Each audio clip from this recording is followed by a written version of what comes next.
In today's episode, Bell asks, I've always picked up from you guys that something along the lines of don't build on other people's land and work on building your email lists, which all makes sense if other platforms disappeared.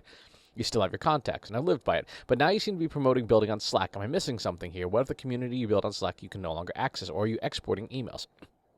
Bell, you're exactly right on both counts.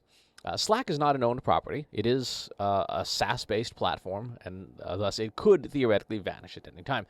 But what we've done for the Analytics for Marketers community, which, by the way, if you're not a member of, go to trustinsights.ai/analytics for marketers, is used a piece of software called Community Inviter. Community Inviter captures the email address and makes sure that you're invited to the community, but it also, of course, gives the community owner a list of the people who have registered to join the community. That, in turn, gives us the ability to reach out to that list if we need to for any reason, but especially if we have to migrate services. And that's really one of the major benefits of using a system like that. You can always reach out and ping somebody. And unlike a standard email form, the good news is that all the emails work because that's how you get into the community. So if somebody wants to join the community, that would be how we would do that. You don't get that from any other social network at all. You used to, up until November of 2018, you used to be able to get that out of LinkedIn. But that has since largely been deprecated by LinkedIn making sharing your email address with your contacts not the default. You can still go in and set that, but that is typically done mostly by sales professionals who want other people contacting them, which is totally fine. So this particular system of using Community Inviter for Slack does give us access to the emails that people use to register for the community.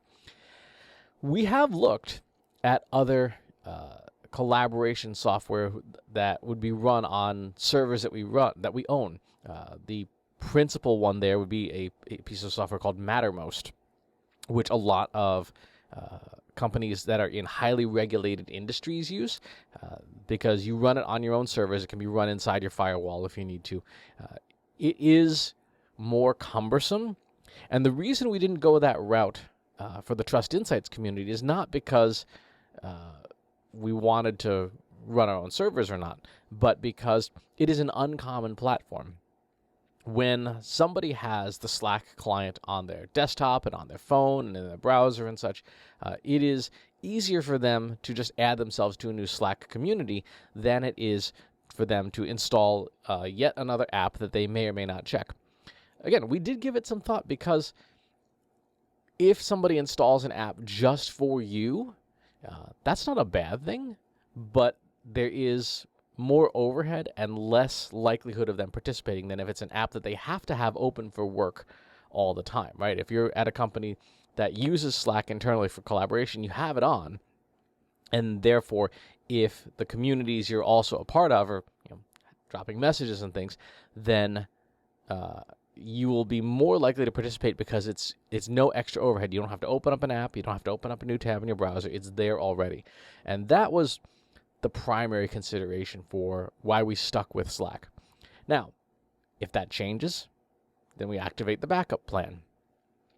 But until that changes, I don't see a need to make that pivot yet.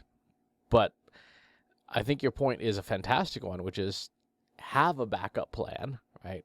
Be where and when possible, build on land that you own, your website, your email list, your text messaging list, all that stuff, and have a plan B so that if things do go sideways, if Slack loses all its funding, it will, or it decides we're going to charge everybody now, you have the ability to pivot and go do something else. So I would say keep your eyes on the collaboration space. I think 2020 the year will be an exciting year for collaboration, for what is possible.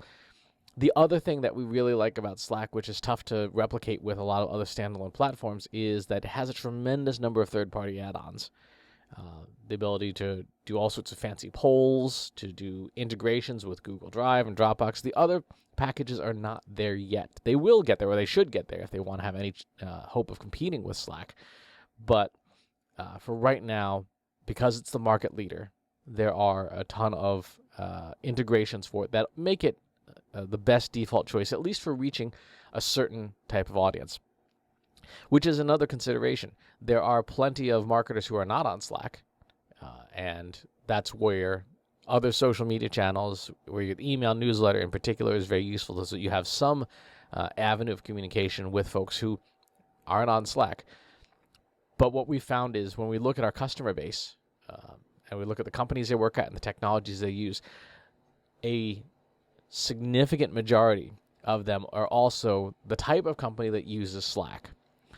So when it comes to how you want to configure community collaboration and what service to go on, unfortunately, a big part of it has to be where people are. And so for some companies, as much as I would strongly discourage it, they might have to build on like a Facebook groups. If that's 100% of where your audience is and your audience is unwilling to go anywhere else, at the end of the day, you have to go where your audience is. We chose not to do that because the groups compete with the news feed, and so the engagement was incredibly low. When we ran a Facebook group, it was 2 or 3 people seeing a post out of, at the time, 100, much less responding to it.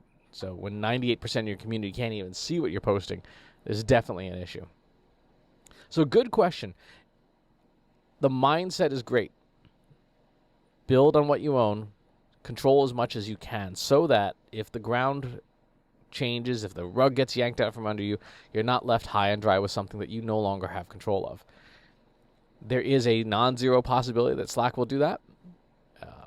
We don't see any signs of it yet. It doesn't mean it can't change. If they got acquired tomorrow or they got bought out, who knows? But having the list and having Plan B ready to go definitely helps with that. So really good question. If you have follow-up questions, please leave them in the comments box below.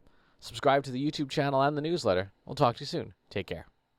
Want help solving your company's data analytics and digital marketing problems? Visit trustinsights.ai today and let us know how we can help you.